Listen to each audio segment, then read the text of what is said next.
ఈరోజు రాజమహేంద్రవరంలో ఉభయ గోదావరి జిల్లాల గ్రామ వార్డు సచివాలయ ఉద్యోగుల ప్రాంతీయ సమావేశానికి హాజరైన జేఏసీ నాయకులకు, పెద్ద ఎత్తున గోదావరి జిల్లాల నుంచి హాజరైన గ్రామ వార్డు సచివాలయ కుటుంబ సభ్యులందరికీ కూడా హృదయపూర్వక నమస్కారాలు తెలియజేసుకుంటాను. నా పేరు అబ్దుల్ రజాక్. నేను ఆంధ్రప్రదేశ్ గ్రామ వార్డు సచివాలయ ప్రభుత్వ ఉద్యోగుల సంఘానికి రాష్ట్ర అధ్యక్షుడిగా, ఆంధ్రప్రదేశ్ ప్రభుత్వ ఉద్యోగుల సంఘానికి రాష్ట్ర కార్యదర్శిగా, ఆంధ్రప్రదేశ్ గ్రామ వార్డు సచివాలయ ఉద్యోగుల ఐక్యవేదిక రాష్ట్ర కన్వీనర్ గా వ్యవహరిస్తాను. గత 6 సంవత్సరాల క్రితం ఒక ప్రభుత్వం, అంటే గత ప్రభుత్వం అర్హులైన కుటుంబాలకు సేవలు అందించాలనేటువంటి ఉద్దేశంతో సచివాలయ వ్యవస్థను ప్రారంభించి 5 కోట్లకు పైగా సర్వీసులను సచివాలయ ఉద్యోగుల చేత ఇప్పించడం జరిగింది. గత ప్రభుత్వం ప్రారంభించింది. గత ప్రభుత్వం మానసపుత్రిక అని చెప్పి ఉద్యోగులందరినీ కూడా, మా ఉద్యోగులు గ్రామ సచివాలయ ఉద్యోగులందరినీ కూడా ఆశీర్వదించి గత ప్రభుత్వంలో ఒక టాప్ ప్రియారిటీని గ్రామ సచివాలయ ఉద్యోగులకు ఇచ్చింది. అవునా కాదా మిత్రులారా? ఆ ప్రభుత్వం దిగిపోయేసరికంగా ప్రభుత్వానికి 5 సంవత్సరాలకు మానసపుత్రిక అని చెప్పుకున్న ప్రభుత్వం కనీసం పదోన్నతులు లేకుండా గ్రామ వార్డు సచివాలయ ఉద్యోగులకి ఇబ్బంది పెట్టిందనేటువంటిది వాస్తవ విషయాన్ని నేను తెలియజేస్తా ఉన్నా. ఈ ప్రభుత్వం వచ్చింది, విజన్ రెడ్డి ఎక్కడ ఉన్నారు, గ్రామ వార్డు సచివాలయ ఉద్యోగులందరికీ కూడా పదోన్నతులు వస్తాయని చెప్పి ఎంతోగానో గ్రామ వార్డు సచివాలయ ఉద్యోగులు ఎదురు చూశారు. పదోన్నతుల సంగతి తెలియదు. కానీ గత ప్రభుత్వంలో వాలంటీర్లు చేసిన పనులను ఇప్పుడు సచివాలయ ఉద్యోగులను చేసి పెద్ద వాలంటీర్ పదోన్నతిని ప్రభుత్వం ఇచ్చిందనేటువంటిది వాస్తవ విషయాన్ని నేను తెలియజేస్తా ఉన్నా. మేము ఈ సమస్య ఈ చర్చల క్రమంలో నోటీస్ ఇచ్చిన తర్వాత ఒక అధికారి దగ్గరికి మేము వెళ్లి ఇదే అన్ని సమస్యల గురించి ప్రస్తావించినప్పుడు పదే ఆత్మగౌరవ సమస్య గురించి ఇక్కడ ఉన్న జేఏసీ నాయకత్వం ఆ అధికారితో చర్చించడం జరిగింది. ఆ అధికారి చెప్పిన మాట ఏంటో తెలుసా? అసలు ఆత్మగౌరవం అంటున్నారు, ఆత్మగౌరవం అంటే ఏంటో చెప్పండి అన్నది. వెంటనే మేము రియాక్ట్ అయ్యి, సార్ ఆత్మగౌరవం అంటే ఇంటింటికి తిరిగి ఏదైతే స్టిక్కర్లు అంటించామని చెప్పి మీ ప్రభుత్వం 100 రోజులైన పూర్తయిన తర్వాత ఉద్యోగుల చేత స్టిక్కర్లు అంటించారు, అది మా ఆత్మగౌరవాన్ని పోగొట్టుకున్నా. పాంప్లెట్ పంపించమని చెప్పారు, మా ఆత్మగౌరవాన్ని పోగొట్టుకున్నాం.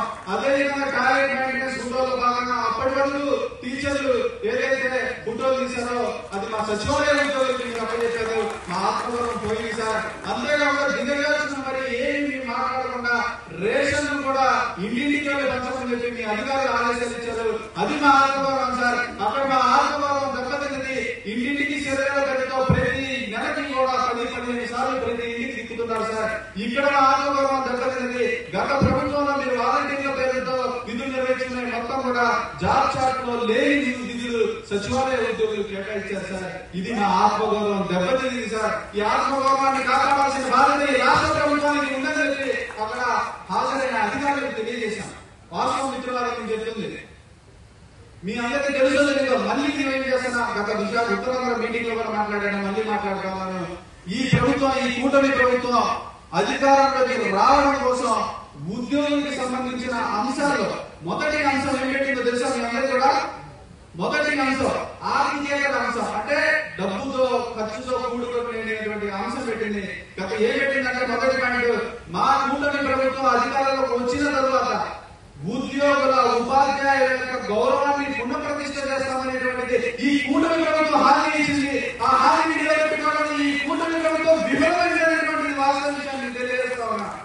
అవును రాష్ట్ర మిత్రులారా, మనకి హామీ ఇచ్చింది, అది ఆర్థికేతర సమస్య. అయినా కానీ మన ఆత్మగౌరవాన్ని దెబ్బతీసే విధంగా ఈ ప్రభుత్వం ముందుకు వెళ్తా ఉంది. నేను ఈ ప్రభుత్వాన్ని రిక్వెస్ట్ చేస్తా ఉన్నా, ఈ ఉద్యోగుల ఆత్మగౌరవాన్ని కాపాడాల్సిన బాధ్యత ఈ రాష్ట్ర ప్రభుత్వంపై ఉందనేటువంటి విషయాన్ని మరొకసారి గుర్తు చేసుకుంటూ, గతంలో 4 లక్షల మంది సచివాలయ వ్యవస్థలో పనిచేశారు. అవునా కదా? 1,80,000 మంది సచివాలయ ఉద్యోగులు, 22,80,000 మంది వాలంటీర్లు పనిచేశారు. అంటే 4 లక్షల మంది పనిచేసే పనులు ఇప్పుడు 1,00,000 మంది ఉద్యోగులు మాత్రమే పనిచేస్తా ఉన్నారు. అవునా కాదా? నిద్ర వస్తా ఉందా? ఆకలేస్తా ఉందా? ఒక 20 మినిట్స్ వెయిట్ చేయండి. ఓకే, పనిచేస్తా ఉన్నాం. అంటే ఒక్కొక్క ఉద్యోగిపై 3 రెట్లు పనిభారం పెరిగిందనేటువంటి వాస్తవ విషయాన్ని మీ అందరి దృష్టికి తీసుకుని వస్తా ఉన్నాను. అదే విషయాన్ని రాష్ట్ర ప్రభుత్వం దృష్టికి కూడా మా జేఏసీ అగ్రనాయకత్వం తీసుకుని తీసుకొని వెళ్ళిందనే విషయాన్ని గుర్తు చేస్తాను మిత్రులారా. అవును, అదే కనీసం సంవత్సరంన్నర నుంచి కూడా ఈ ప్రభుత్వం సచివాలయ ఉద్యోగులపై గత ప్రభుత్వం కూడా, ఈ ప్రభుత్వాన్ని మనం విమర్శించిన గత ప్రభుత్వం కూడా సచివాలయ ఉద్యోగులపై దాడి చేయాలనుకుంటా వ్యవహరించాలనేటువంటిది నిజాన్ని మీ అందరూ చెప్తా ఉన్నారు. ఈ రోజు రాష్ట్రంలో ఉన్న ప్రభుత్వ ఉద్యోగులందరూ కూడా వాళ్ళకి రావాల్సిన పిఆర్సీ కోసం, వాళ్ళకి రావాల్సిన ఐఆర్ కోసం, వాళ్ళకి రావాల్సిన డిఏల కోసం, వాళ్ళకి రావాల్సిన బకాయి కోసం పోరాడుతూ ఉన్నారు, అడుగుతా ఉన్నారు. కానీ రాష్ట్రంలో గ్రామ వార్డు సచివాలయ ఉద్యోగి ఇవేమి ఆర్థిక పరమైన అంశాలు మనం ఎప్పుడు కూడా ఈ 16 నెలల కాలంలో అడిగామా? అడగలేదు. కానీ రాష్ట్రంలో మిగిలిన ఉద్యోగులు మొత్తం ఆర్థిక సంబంధించిన విషయాల గురించి అడుగుతా ఉంటే ఈ రాష్ట్రంలో గ్రామ వార్డు సచివాలయ ఉద్యోగులు ఆత్మగౌరవ సంస్థలు పరిశీలించండి అడుగుతా ఉన్నారు. ఈ ప్రభుత్వం కళ్యాణి జరగట్లేదో ఆ విషయాన్ని గుర్తు చేసుకోవాల్సిన అవసరం ఉంది. మొదటి రోజు నుంచి కూడా గ్రామ వార్డు సచివాలయ ఉద్యోగులపై వివక్ష ఏర్పడింది మిత్రులారా. అవును, 2 సంవత్సరాలు కన్సాలిడేటెడ్ ఏ సర్వీస్ లో కూడా నిబంధనలు గ్రామ వార్డు సచివాలయ ఉద్యోగులకు పెట్టారు. యూనిఫామ్ గా మిగిలిన ప్రభుత్వ ఉద్యోగులు వెళ్ళి మన సచివాలయ ఉద్యోగులకు ఇచ్చారు. బయోమెట్రిక్ మ్యాండేటెడ్ అనేటువంటిది సచివాలయ ఉద్యోగులకు మాత్రం ఉంది, మిగిలిన ఉద్యోగులకు ఉండేది కాదు. ఆ నిబంధనలకు విరుద్ధంగా సిబిఎస్ఈ ఎగ్జామ్స్ కూడా గ్రామ సచివాలయ ఉద్యోగులపై రుద్దాలని ప్రయత్నించారు. ఈ ప్రభుత్వ ఉద్యోగుల మధ్య తారతమ్యాలు సృష్టించి వివక్షను చూపించారు. ఇంకో విషయం చెప్పాలంటే ఖచ్చితంగా మీ అందరూ నిజాలు చెప్తా ఉన్నా, ఈ శాఖ ఇంతగా డైల్యూట్ అవ్వడానికి ప్రభుత్వ పరంగా ఒక కారణం అయితే బ్యూరోక్రసీ, ఈ సచివాలయాల శాఖలో పనిచేస్తున్న ఈ హెచ్ఓడీలో కూడా ఒక సీనియర్ ఐఏఎస్ అధికారులు లేకపోవడం కూడా ఒక కారణం అనేటువంటి వాస్తవ విషయాన్ని మీ అందరికీ తెలియజేస్తా ఉన్నా. 1000-1200 మంది చిన్న చిన్న శాఖలు ఉండే శాఖలో కూడా ఐఏఎస్ అధికారులు డైరెక్టరేట్ గా ఉంటారు.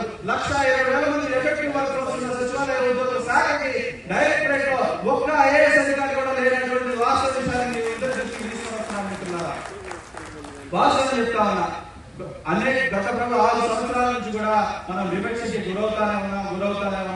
ఇంకో విషయం కూడా నేను చెప్తా ఉన్నా, ఈ ప్రభుత్వం మీ నాయకత్వంలోకి వచ్చింది భయపడతా కాదు, ఉన్న వాస్తవ విషయాన్ని ఉద్యోగులందరికీ తెలియజేయాలనేటువంటి ఉద్దేశంతో గత ప్రభుత్వం చెప్తా ఉన్నాను గుర్తుపెట్టుకుని, గత ప్రభుత్వం టీచర్లను వేధించింది, అవునా కదా?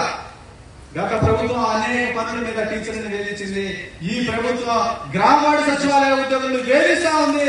ఈ విషయాన్ని మనందరూ గుర్తు చేసుకోవాల్సిన అవసరం ఉంది. ఈ ప్రభుత్వం కూడా స్పందించాల్సిన అవసరం ఉంది. మా మీద ఇంత కక్షపూరితంగా ఎందుకు వ్యవహరిస్తా ఉన్నారు? గత ప్రభుత్వం పెట్టిన సచివాలయం అనే పేరు మీకు నచ్చకపోతే ఆ సచివాలయానికి బదులుగా ఇంకొక పేరు వస్తాను, మమ్మల్ని మాతృశాఖలో విలీనం చేయండి అని చెప్పి ఈరోజు మేము డిమాండ్ చేస్తాం.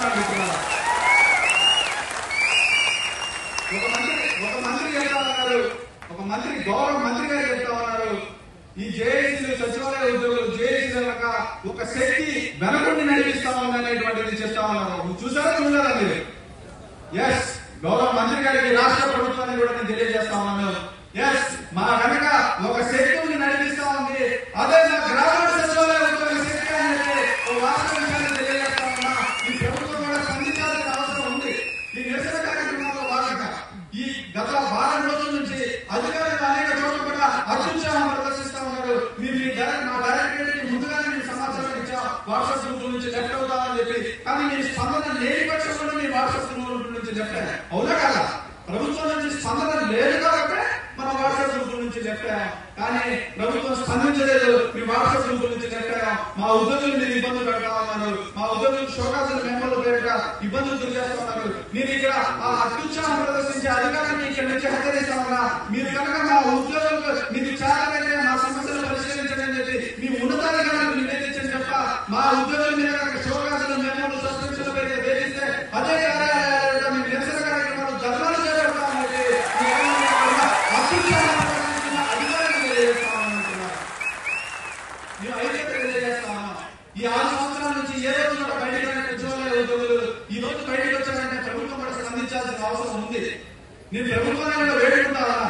ఇక్కడ ఎక్కడో ఇంటెలిజెన్స్ మిత్రులు ఉదయం నుంచి కూడా ఉన్నారు, చేస్తా ఉన్నా, అయ్యా మా సమస్యని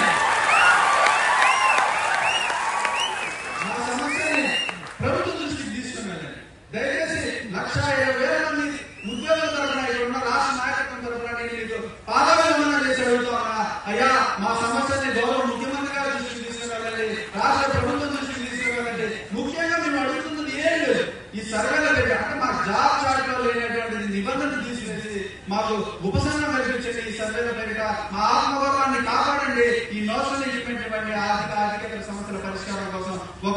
మీరు మీ ప్రభుత్వం నుంచి ఒక హామీ ఇప్పించండి అని చెప్పి ఇక్కడ ఉన్న ఇంటెలిజెన్స్ మిత్రులకు నేను కోరుతా ఉన్నాను. ఇవ్వడం చేస్తా ఉన్నారు ప్రభుత్వానికి. ఇక్కడున్న అనేక సంఘాలు మళ్ళీ ఐక్యత లేదనేటువంటి మాట వాస్తవం. అది ఒక నెల క్రితం. ఇప్పుడు ప్రభుత్వానికి ఆ అనైక్యత మీకు ఒక మంచి దారిని చూపించింది. కానీ ఇక్కడ నుంచి మీ ఆటల సాగు ఇక్కడ ఉన్న రాష్ట్రంలో ఉన్న అన్ని సంఘాలను మీరు ఖచ్చితంగా మా సమస్యలను పరిష్కారం చేయాల్సిందే. మా డిమాండ్లను మీరు పరిష్కరించకపోతే మళ్ళీ చెప్తా ఉన్నా, ఏదైతే మా దేశీయ హామీ ఇచ్చిందో, మా ఏదైతే ఒక 7 సమస్యల మీద ఆర్థికంగా కానివ్వండి, ఆర్థికంగా కానివ్వండి, సర్వేల నుంచి విముక్తి అనేటువంటిది డిమాండ్ అయితే మేము ముందుకు వెళ్తా ఉన్నాము. మీరు కనుక స్పందించకపోతే ఖచ్చితంగా చెప్తా ఉన్నా, బెజవాడ మరియు 1,00,000 మంది గ్రామాల సచివాలయ ఉద్యోగులతో నిర్వహించేద్దాం. మేము ఖచ్చితంగా చెప్తా ఉన్నా, ఇది మాత్రం నిర్వహించేద్దాం. మీరు ప్రభుత్వానికి అల్టిమేటం అనుకోండి, మా డిమాండ్ అనుకోండి, మా బాధ అనుకోండి, మా ఆవేదన అనుకోండి. అయ్యా ఇది మా సమస్య, మీరు కాకపోతే మాకు పరిష్కరించేవారు లేదు. గౌరవ ముఖ్యమంత్రి గారితో ఇప్పుడు కూడా చెప్తా ఉన్నా, మాకు అపారమైన నమ్మకం ఉంది. గౌరవ ముఖ్యమంత్రి గారు స్పందించాల్సిన అవసరం ఉంది. ఈ వ్యవహారంలో సచివాలయ శాఖ మంత్రి గారు స్పందించాల్సిన అవసరం ఉంది. ఎందుకంటే మేము జాతరకు విరుద్ధంగా మేము విధులు నిర్వహిస్తా ఉన్నాం. ఇంకోటి కూడా చెప్తా ఉన్నాం, మీ అందరికీ కూడా అందులో పెద్ద ఎత్తున మనం కూడా మన ఉద్యమం మొదలైనప్పటి నుంచి కూడా ప్రజల్లో కొంతమంది పార్టీ నాయకులైతే కానివ్వండి, ప్రజల్లో సచివాలయ ఉద్యోగులపై వ్యతిరేకత వచ్చే విధంగా వీడియో రూపంలో బయటకు వదులుతా ఉన్నారు.